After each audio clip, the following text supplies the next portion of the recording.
నమస్కారం. మీరు చూస్తున్నారు పూజ టీవీ. నేను లలిత సహస్ర. ముందుగా ఆర్టీవీ ప్రేక్షకులకు, పూజ టీవీ ప్రేక్షకులకు నూతన సంవత్సర శుభాకాంక్షలు.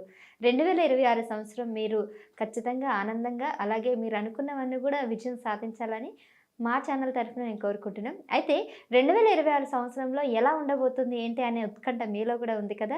మరి ఈ సంవత్సరం ఏ ఏ రాశుల వారికి ఎలాంటి అవకాశాలొస్తాయి? ఎలాంటి రాజ్యపూజ్యం ఉంది? ఎలాంటి అవమానాలున్నాయి? ఎలాంటి జాగ్రత్తలు తీసుకోవాలి? సో, ఏం చేస్తే వాళ్ళ పరిహారాలు ఎలా ఉంటాయి? అనే అంశాలన్నీ కూడా ఈరోజు మనం పూర్తిగా చర్చిద్దాం. మరి 2026 సంవత్సరానికి సంబంధించిన పూర్తి వివరాలు ఈరోజు మనకు తెలియజేయడానికి ప్రస్తుతం మన స్టూడియోలో ఉన్నారు ప్రముఖ జ్యోతిష్య వాస్తు నిపుణులు బ్రహ్మశ్రీ శ్యామ్ ప్రసాద్ గురూజీ. మరి గురువు గారిని అడిగి ఈ విషయాలు తెలుసుకుందాం. నమస్కారం గురుగారు. నమస్తే అమ్మా. శ్రీమాత్రే నమ. గురువుగారు, 10వ రాశి. 10వ రాశి మకరం.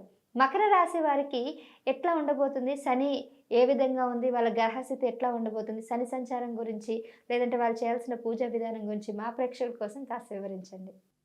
మకర రాశి వారికి ఈ సంవత్సర ఫలితాలు పరిశీలించినప్పుడు రాశ్యాధిపతి శని తృతీయ స్థానంలో చాలా బలంగా ఉండడం వల్ల వీరికి చాలా వరకు కొత్త అవకాశాలు రావడం జరుగుతూ ఉంటుంది. గతంలో జరిగినటువంటి పొరపాట్లు, ఇబ్బందులు, కష్టాల నుంచి బయటపడి కొత్తగా వాళ్ళ జీవితం ప్రారంభించడానికి ఇది గొప్ప అవకాశంగా ఈ రాశివారు భావించవలసి ఉంటుంది. అయితే ఈ సమయంలో వీరికి ఏదైనా ఒక దూర ప్రాంతంలో కానీ, కొద్దిగా కుటుంబానికి దూరంగా ఉండి జీవనోపాధి సాగించుకునే విధంగా కొన్ని అవకాశాలు రావడం జరుగుతూ ఉంటుంది. దాన్ని సాధ్యమైనంత వరకు ఉపయోగించుకుంటే మళ్ళా వారి లైఫ్ టర్న్ తీసుకోవడం జరుగుతూ ఉంటుంది. అందువల్ల ఏంటంటే కంపల్సరీగా వీళ్ళు ఈ శని యొక్క అనుకూలత రావడం వల్ల ఏంటంటే మళ్ళీ కొత్త విషయాల్లో ప్రోత్సాహం లభిస్తూ ఉంటుంది. గతంలో మీరు వేటి నుంచి అయితే దూరం అయ్యారో, అది ఫ్యామిలీ విషయాలు అవ్వచ్చు, భార్య దగ్గర నుంచి అవ్వచ్చు, ఏంటి ఏదైనా ఉద్యోగ సంబంధించిన విషయాల్లో కూడా తిరిగి మళ్ళా అందరూ కూడా మిమ్మల్ని కలుసుకొని మళ్ళా మీరు ప్రోత్సాహకరంగా ఉండేలాగా, అభివృద్ధి చెందేలాగా వాళ్ళు మీకు చాలా వరకు సహకరించే అవకాశం అయితే ఉంటుంది.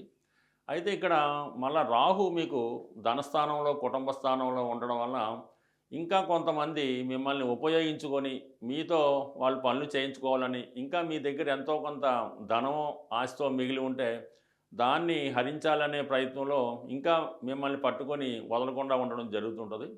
అది కొంతమంది బంధువుల రూపంలో అవ్వచ్చు, స్నేహితుల రూపంలో అవ్వచ్చు, లేదా మీకు ఉన్నటువంటి కొన్ని బలహీనతలు కూడా అయ్యే అవకాశం ఉంది. కాబట్టి ఏవైతే మీరు వదలలేకపోతున్నారో వాటిని ఖచ్చితంగా ఈ సంవత్సరంలో మీరు వదులుకోవాల్సి ఉంటుంది. అలా వదులుకున్నప్పుడు మాత్రమే మళ్ళీ మీ జీవితంలో కొత్త జీవితాన్ని చూడడానికి అవకాశం ఉండడం జరుగుతూ ఉంటుంది. బట్ ఏదైనా ఈ రాహువు, ఈ శని 2 గ్రహాలు కూడా మీకు కొంతవరకు శని అనుకూలంగా ఉన్నప్పుడు కూడా రాహు ఇబ్బందుల వల్ల కొన్ని బలహీనతల నుంచి మీరు బయటపడలేకపోతుంటారు. వాటిని కంపల్సరీగా బయటపడే ప్రయత్నం చేస్తే మీ జీవితం అన్నది కొత్త మలుపు తిరగడం అన్నది జరుగుతూ ఉంటుంది.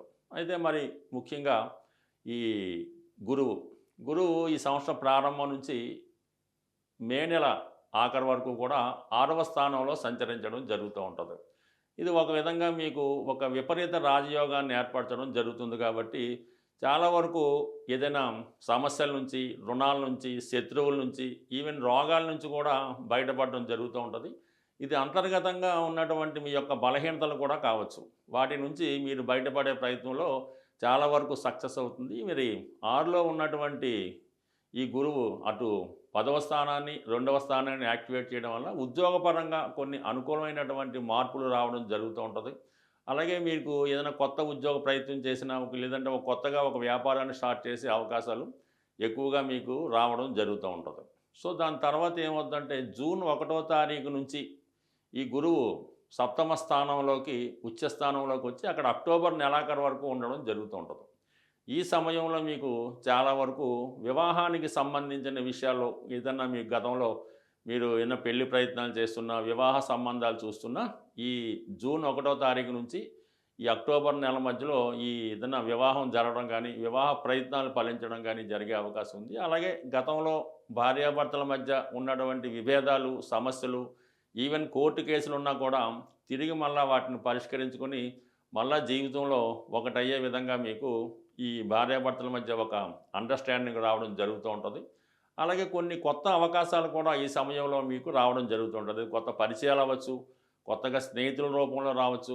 అలాగే మీకు బంధుమిత్రుల రూపంలో విదేశంలో కానీ, దూర ప్రాంతంలో ఉన్నవాళ్ళు చాలా వరకు మీకు ప్రోత్సహించడం జరుగుతుంటది. ప్రతి ఒక్కళ్ళకి కూడా ఒక యాంబిషను, ఒక కోరికో ఏదో వాళ్ళ జీవితంలో ఉండడం జరుగుతుంటది.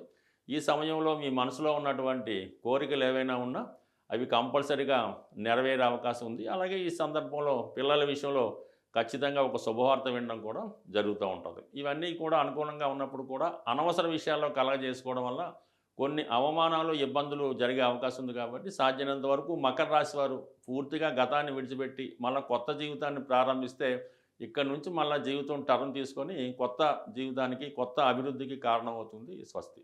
ధన్యవాదాలు గురుగారు. చాలా చక్కగా 12 రాసుల విలువలన్నీ కూడా మాకు తెలియజేశారు. చూసారు కదండీ!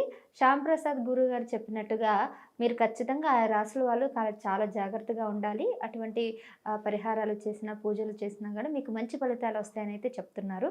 అయితే 4 రాసుల్ని, 4 గ్రహాలని ఆధారం చేసుకుని నడుచుకున్నటువంటి ఈ రాశి ఫలితాలు ఆయా రాశుల వరకు అలా ఉంటుందనేది మనం ప్రత్యేకంగా మనకు మనం ఒక కన్సల్ట్ జ్యోతిష్యుని గనుక కనుక్కొని మాట్లాడినట్లయితే మీకు పూర్తి వివరాలు తెలుస్తాయన్నమాట. ఇంకా దీనికి సంబంధించిన మీకు ఎటువంటి సందేహాలున్నా కూడా కింద కామెంట్ రూపంలో మాకు అడిగినట్లయితే తప్పకుండా గురూజీ గారిని మరోసారి వీడియోలో మరి యొక్క విషయాలు, మీ రాశి యొక్క విషయాలు కానీ అవన్నీ కానీ తెలుసుకునేందుకు మనం ప్రయత్నిద్దాం.